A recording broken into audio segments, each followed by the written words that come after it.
Hello friends, എല്ലാവർക്കും പുതിയ വീഡിയോയ്ക്ക് സ്വാഗതം.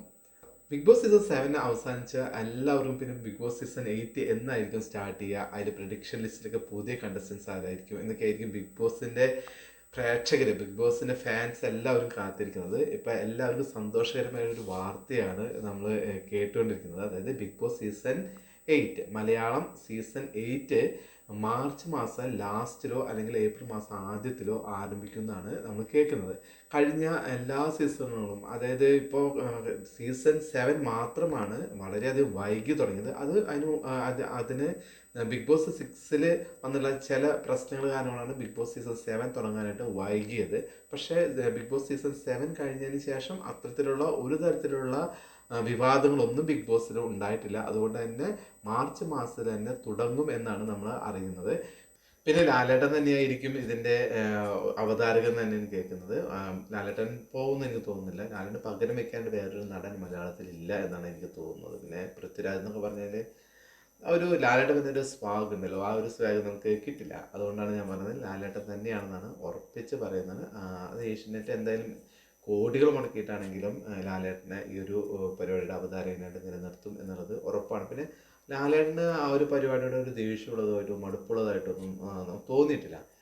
അദ്ദേഹത്തിൻ്റെ സിനിമ ചെയ്യുന്നു, മറ്റുള്ള കാര്യങ്ങൾ ചെയ്യുന്ന പോലെ തന്നെ അദ്ദേഹത്തിന് കാശ് കിട്ടുന്ന ഒരു നല്ല, ഇത്രയും പ്രശസ്തം, ഒരുപാട് ആൾക്കാരൊക്കെ കാണുന്ന ഒരു പരിപാടി, മലയാളത്തിലെ ഏറ്റവും കൂടുതൽ വ്യൂഷിപ്പുള്ള ഒരു പരിപാടി, വിവാദമായുള്ള ഒരു പരിപാടിയൊക്കെ ഹോസ്റ്റ് ചെയ്യുക എന്ന് പറയുന്നത് ലാലേട്ടന് അത്ര വലിയൊരു കാര്യമായിട്ടൊന്നും തോന്നിയിട്ടില്ല. ലാലേട്ടൻ അത് ഈസിയായിട്ട് ചെയ്തു പോകുന്നു, വെറുപ്പൊന്നും ഇല്ലെന്ന് തോന്നുന്നു. പിന്നെ രണ്ട് സ്നേഹബന്ധങ്ങളൊക്കെ നിലനിർത്തി പോകുന്ന ഒരു വ്യക്തി ആയതുകൊണ്ട് ഏഷ്യനെറ്റുമായിട്ട് അദ്ദേഹത്തിന് നല്ല ഒരു ബന്ധമാണുള്ളത്. അപ്പോൾ പെട്ടെന്ന് അദ്ദേഹം അതിൽ നിന്നും വിട്ടു പോകുന്നത് എനിക്ക് തോന്നുന്നില്ല. അപ്പോൾ 99% ലാലേട്ടൻ തന്നെയായിരിക്കും അവതാരകൻ എന്നാണ് കേൾക്കുന്നത്. പിന്നെ എന്ന് വെച്ചാൽ മറ്റുള്ള എല്ലാ ഭാഷകളിലും ബിഗ് ബോസ് തീർന്നിരിക്കുന്ന ഒരു സമയമാണ്. അപ്പോൾ ഇനി തുടങ്ങാനുള്ളത് മലയാളത്തിലാണ്. അപ്പോൾ എന്തായാലും മലയാളത്തിൽ സ്വന്തമായിട്ട് ഒരു സ്റ്റുഡിയോ ഒക്കെ ഉണ്ടല്ലോ. ഇപ്പോൾ എന്തായാലും ചെന്നൈയിൽ സ്വന്തമായിട്ട് നമുക്ക് ബിഗ് ബോസ് മലയാളത്തിന് ഒരു സ്റ്റുഡിയോ ഒക്കെ ഉള്ളതുകൊണ്ട് തുടങ്ങാനായിട്ട് എളുപ്പമാണ്. അല്ലെങ്കിൽ ഏതെങ്കിലും ഒരു ബിഗ് ബോസ് കഴിയുന്നത് വരെ നമ്മൾ കാത്തിരിക്കണം. അത് പൊളിച്ച് പുതിയതായി പണിത് അങ്ങനെയൊക്കെ വേണമായിരുന്നു. പക്ഷെ ഇപ്പം അതൊന്നും ആവശ്യമില്ല. അപ്പോൾ എന്തായാലും ഒരുപാട് ആൾക്കാർ പ്രൊഡിക്ഷൻ ലിസ്റ്റൊക്കെ ഇട്ട് തുടങ്ങിയിട്ടുണ്ട്. പക്ഷെ ഞാനിപ്പോൾ പ്രൊഡിക്ഷൻ ലിസ്റ്റ് ഒന്നും ഇടുന്നില്ല. കാരണം ഇതിങ്ങനെ മാറി മറിയാം, നമ്മൾ വെറുതെ ഇപ്പം ഇടുന്ന ഒരു തള്ളു പോലെ നമുക്ക് തോന്നുന്നു. ഒരുപാട് ആൾക്കാർ ഇപ്പോൾ വിവാദങ്ങൾ നിറഞ്ഞു നിൽക്കുന്ന ആൾക്കാരൊക്കെ നമുക്ക് വേണമെങ്കിൽ പ്രൊഡിക്ഷൻ ലിസ്റ്റിലൊക്കെ ഇടാം. പക്ഷേ ഇപ്പോൾ ജാസി, അതുപോലെ തന്നെ നമ്മുടെ ഹെലൻ ഓഫ് സ്പാർട്ട, അവരൊക്കെ ഇപ്പോൾ വിവാദങ്ങൾ നിൽക്കുകയാണല്ലോ, അങ്ങോട്ടും ഇങ്ങോട്ടൊക്കെ തർക്കിച്ചുകൊണ്ട് നിൽക്കണം. അങ്ങനെയുള്ള ആൾക്കാരാണല്ലോ പ്രധാനമായിട്ടും നമ്മൾ ബിഗ് ബോസ് സീസണിലൊക്കെ കണ്ടിട്ടുള്ളത്. അപ്പോൾ വേണമെങ്കിൽ ജാസിയുടെ പേരൊക്കെ ഒരുപാട് സീസണിൽ വന്നിട്ടുള്ള ഒരു വ്യക്തിയാണ്.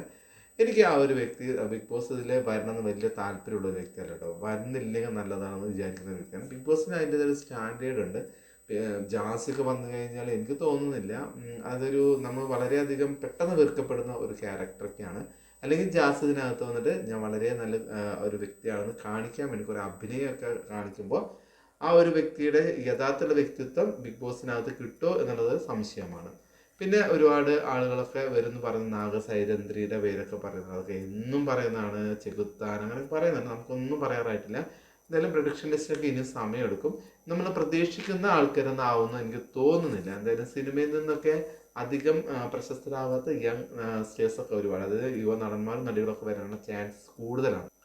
പിന്നെ സീരിയൽ താരങ്ങളും ഒക്കെ വരാം. അതിപ്പോൾ എന്നും കേൾക്കുന്ന നമ്മുടെ രാജീവ് പരമേശ്വരൻ്റെ പേരൊക്കെ ഇത്തവണയും പറയുന്നുണ്ട്. അങ്ങനെ അത് റിപ്പീറ്റ് ചെയ്ത് വരും. അത് നമുക്ക് വിശ്വസിക്കാനൊന്നും പറ്റത്തില്ല. അപ്പോൾ അതൊക്കെ ആ സമയത്ത് ആരായിരിക്കും എന്ന് കണ്ടാൽ തന്നെ നമുക്ക് പറ്റുള്ളൂ. ഇപ്പോഴേ ചില ചാനലുകളൊക്കെ പ്രൊഡിക്ഷൻ ലിസ്റ്റ് എന്നൊക്കെ പറയുന്നുണ്ട്. അതൊക്കെ തള്ളാമെന്നാണ് എനിക്ക് തോന്നിയിട്ടുള്ളത്. അതുകൊണ്ട് തന്നെ പ്രൊഡിക്ഷൻ ലിസ്റ്റ് ഞാൻ പറയാനായിട്ട് ഉദ്ദേശിക്കുന്നില്ല. എന്തായാലും ബിഗ് ബോസ് സീസൺ 8 മാർച്ചിൽ ആരംഭിക്കാനായിട്ട് ഒരു 99% സാധ്യത ഉണ്ട് എന്ന് തന്നെയാണ് തോന്നുന്നത്. പിന്നെ എന്തായാലും ഐഡിയ സ്റ്റാർ സിംഗർ ഏകദേശം തീരാറായിട്ടുണ്ട്. അതിൻ്റെ എലിമിനേഷനിലൊക്കെ എത്താൻ 2 മാസമൊക്കെ മതിയെന്നാണ് എനിക്ക് തോന്നുന്നത്. അപ്പോൾ നമുക്ക് പ്രതീക്ഷിക്കാം എല്ലാ ബിഗ് ബോസ് ഫാൻസിനും അടുത്ത ഒരു അംഗത്തിനായിട്ട് കാത്തിരിക്കുകയായിരിക്കും. ഒരുപാട് റിയാക്ഷൻ വീഡിയോസൊക്കെ ആയിട്ട് ഒരുപാട് ആൾക്കാർ വെയിറ്റ് ചെയ്തിരിക്കുകയായിരിക്കും. അവർക്കിടയിലും ഇത്തവണ PR-ൻ്റെ പ്രശ്നം ഉണ്ടാവില്ല എന്ന് നമുക്കറിയില്ല. ഈ PR വിനു തന്നെ ബിഗ് ബോസിൽ ഉണ്ടാവുമെന്നൊക്കെ നമ്മൾ കേൾക്കുന്നുണ്ട്. അപ്പോൾ എന്തായാലും മാർച്ച് മാസം തുടങ്ങട്ടെ അല്ലേ. അപ്പോൾ നല്ല നല്ല റിവ്യൂസായിട്ട് ഞാൻ വരാം. അപ്പോൾ എന്തായാലും അടുത്തൊരു വീഡിയോ കാണുക.